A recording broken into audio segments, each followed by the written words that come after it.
I uncovered every secret from the last 30 years. And I have given all the proofs of who was involved with Diddy. I have presented the videotape of Diddy's parties as evidence. Now no one can save Diddy and the other celebs. Jay-Z, after watching the rest of the documentary, you'll understand everything. January 9th felt different for Sean Combs, and not in a good way. Netflix didn't announce anything loudly, didn't roll out a flashy countdown, didn't flood social media with trailers. Instead, the next chapter of what 50 Cent calls The Reckoning simply appeared. And when something drops that quietly, people don't relax, they lean in. Silence like that usually means the people involved already knew what was coming. This doesn't feel like a sequel made for entertainment. It feels like a continuation meant to unsettle, almost like a reminder that the first release wasn't the end of the story, just a pause. What matters most here isn't shock value, it's timing. The original series landed when headlines were everywhere, courtrooms were active, and speculation was loud. This release lands when attention has slowed, when people assumed the story had settled. That timing isn't accidental. Stories hit hardest when people stop bracing for them, and that's exactly why today feels heavier than expected. 50 Cent isn't presenting this as a takedown, he's framing it as context, footage that didn't fit before, conversations that weren't meant to be replayed together, moments that felt harmless on their own, but heavier when lined up side by side. Nothing is shouted, nothing is labeled, and that's what makes viewers uncomfortable. When something doesn't tell you how to feel, you start feeling it anyway. The unease creeps in slowly. This chapter doesn't rush. It lets moments sit. Clips aren't chopped for drama. They're held just long enough for you to notice what usually gets edited out. The pauses, the glances, the way conversations drift away from clarity right when they get close. What stands out immediately is restraint. This isn't a montage of accusations. It's about proximity. Who was around? When they were around? How often the same circles closed in on themselves? Certain names appear without being highlighted, not as headlines, but through shared spaces and overlapping moments that were always public, just never placed next to each other before. That's why reactions are split. Some people see nothing new. Others suddenly see patterns they can't unsee. This release doesn't ask viewers to decide guilt or innocence. It doesn't claim to prove crimes. It does something more uncomfortable. It removes distance. It challenges the idea that time alone resolved anything. And once that distance collapses, old moments start to feel heavier. What makes today matter isn't that everything changed overnight. It's that something unfinished just walked back into the room. This chapter doesn't try to escalate. It doesn't need to, it exists. And existence alone is enough when silence stops feeling neutral. What makes this new chapter feel heavier isn't that it claims to reveal something explosive. It's that it refuses to rush past anything. The pacing is slow on purpose. Moments are allowed to breathe. Clips aren't cut for excitement. They're left just long enough for discomfort to settle in.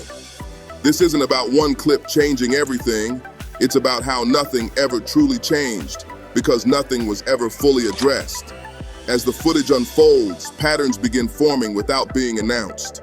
The same environments keep appearing, the same social circles, the same moments where questions could have been closed, but weren't, not denied, not explained, just left open. Open questions don't disappear, they linger, especially when time has passed. And the same names keep resurfacing in different years, different headlines, different contexts, always connected by proximity rather than explanation. What's unsettling is how familiar it all feels once you see it lined up side by side. None of this is framed as new information. It's framed as remembered information. Things people saw once, shrugged at, and moved on from because the moment didn't feel urgent back then. But urgency isn't always loud. Sometimes it arrives late. When distance collapses and everything sits together, memory stops being passive and starts becoming analytical. This chapter leans into that discomfort. It doesn't accuse, it observes. It lets repetition do the talking. How often the same faces appear without context. How often silence follows moments that should have led somewhere. How often the industry relied on time to smooth edges instead of clarity to close loops. The power here isn't revelation, it's alignment. When separate moments finally touch, They change each other. And once that happens, it's hard to go back to consuming these stories the old way. You stop asking what happened and start asking why nothing followed, why explanations were postponed, why distance was allowed to become the answer. Silence in this light doesn't feel neutral anymore. It feels strategic, not sinister, deliberate. That's why reactions are so divided. Some viewers see nothing but familiar footage. Others feel something shift because this isn't about proof. It's about pressure. Pressure created when unfinished stories are no longer allowed to stay unfinished just because time passed. This pressure doesn't need to explode. It just needs to remain.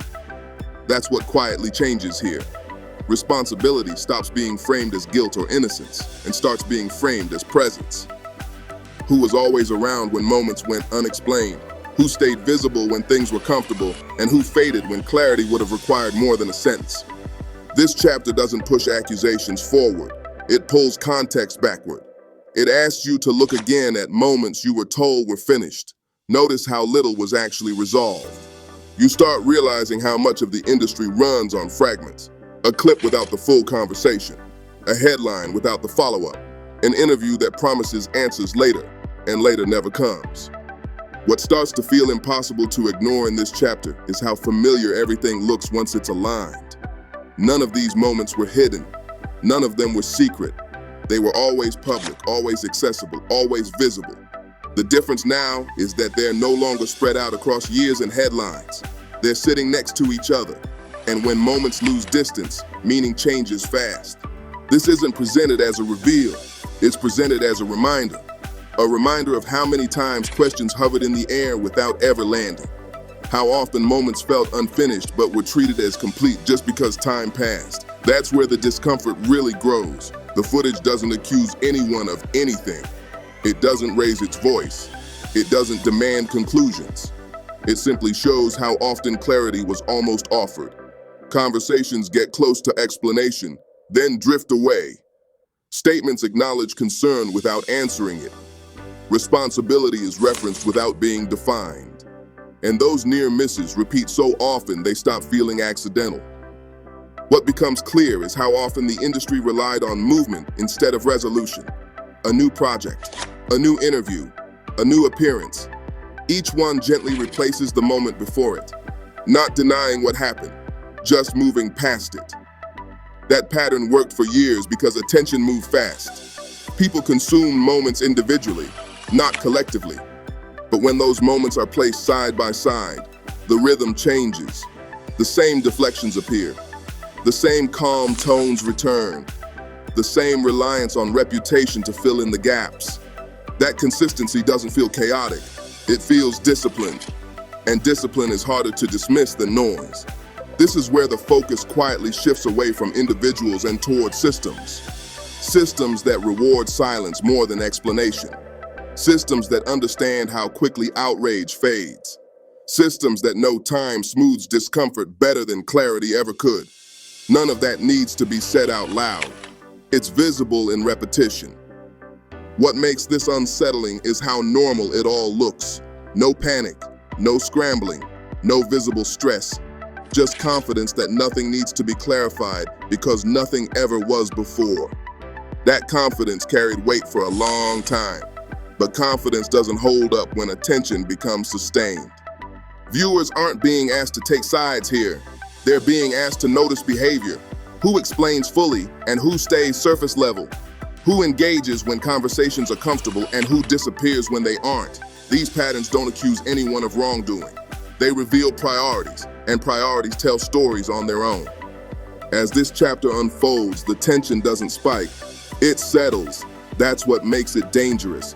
There's no moment to react to, no single clip to argue about, just a growing awareness that certain stories were never meant to be finished publicly. That awareness doesn't demand outrage, it demands attention. Once attention stabilizes, silence stops working the way it used to. Silence depended on forgetting. Forgetting isn't happening anymore. Clips don't disappear. Old interviews don't fade. Context doesn't reset. Everything stacks. And when moments stack, coincidence stops being convincing. Patterns don't need proof to exist. They exist because repetition creates structure. This is where the story quietly tightens. Not through revelation, but through recognition. Recognition that the same responses appear at the same pressure points every time. Nothing here feels rushed. Nothing feels forced. That's intentional. The slower the pace, the harder it is to dismiss. The more viewers sit with it, the more they start comparing, not emotionally, but logically. That's when silence transforms from absence into information. And once silence becomes information, it becomes part of the record. Not shouted, not dramatic, just present. By this point, something subtle but important has already shifted. The story no longer feels like it's moving forward. It feels like it's tightening.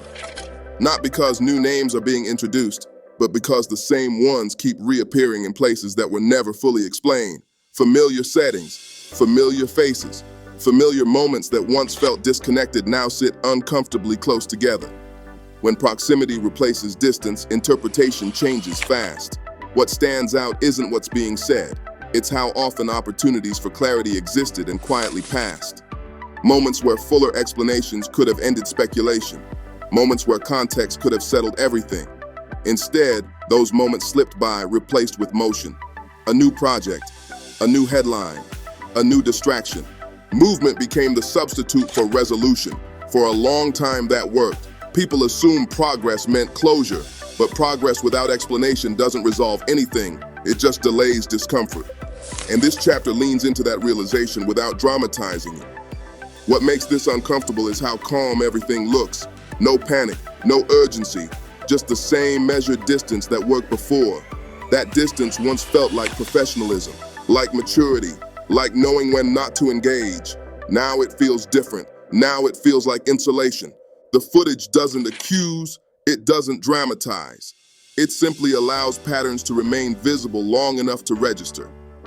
Viewers start noticing how often conversations end with reassurance instead of answers. How often acknowledgement replaces explanation. How frequently responsibility is gestured toward but never fully claimed. This isn't chaos, it's consistency, and consistency is powerful. When the same response appears again and again under different circumstances, it stops feeling coincidental. It starts feeling habitual, and habit reveals design. This is where the tension deepens instead of exploding. Nothing dramatic happens on screen. No moment forces a verdict. No statement closes the book. Instead, awareness builds quietly. The audience isn't waiting for a bombshell anymore. They're watching behavior. Who engages when the conversation is safe? Who stays visible when comfort is guaranteed? Who fades when clarity would require slowing down? Those questions don't demand answers. They linger. And lingering questions carry more weight than loud accusations. At this stage, silence stops feeling like restraint. It feels like choice, a repeated one, and repetition changes meaning. Silence becomes a strategy, not because it hides everything, but because it avoids explaining the parts that matter most. What's unsettling is realizing how effective that strategy has been for so long. Not because audiences were fooled, but because they were trained. Trained to accept silence as strength. Trained to see distance as dignity. Trained to believe that if something truly mattered, someone else would have addressed it already. But assumptions don't survive sustained attention. And sustained attention is exactly what this chapter creates. Not outrage-driven, not impatient, just methodical. Viewers aren't demanding explanations anymore. They're tracking absence. Absence of follow-up, absence of clarity, absence of closure, and absence when repeated becomes presence. This is where the story stops needing new material to stay alive. The archive already exists. Old interviews, old appearances, old reactions that once felt complete now feel unfinished.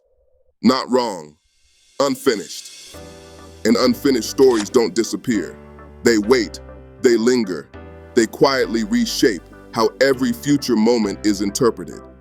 Because now, every pause adds meaning. Every non-response becomes information. Every delay feels logged. At this stage, the pressure no longer comes from what's being shown. It comes from what's being withheld. Not hidden like a secret, not buried like evidence, but withheld as explanation. The footage exists. The moments are real. The timelines are visible. What's missing is the connective tissue that would turn fragments into a finished story. And that absence starts to feel louder than any reveal ever could. This is where the audience's role quietly changes. Viewers stop consuming and start comparing. Old interviews get replayed. Old statements get revisited.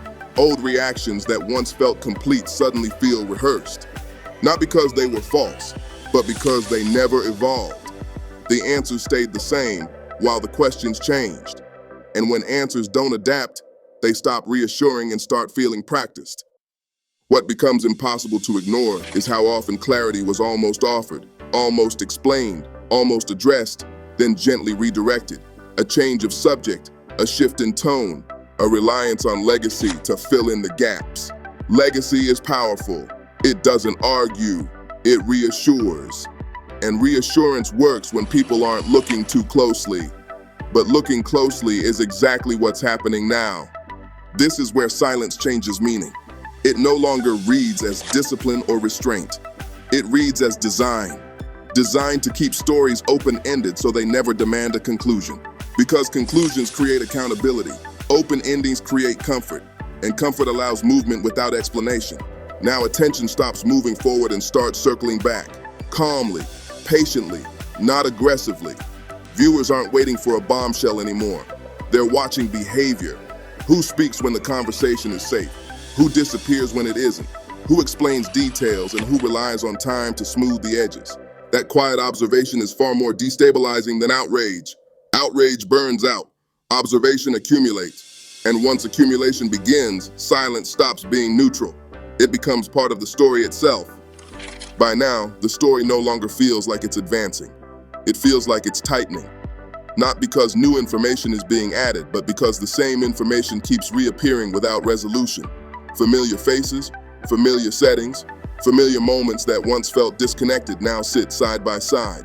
And when proximity replaces distance, interpretation changes whether anyone wants it to or not.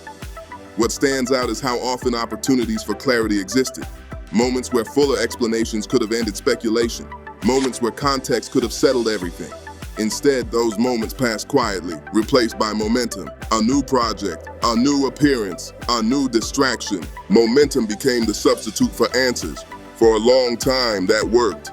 People assumed movement meant closure, but movement doesn't resolve anything when explanation is postponed. It just delays discomfort. This chapter doesn't dramatize that realization. It lets it sit. The calmness is what makes it heavy.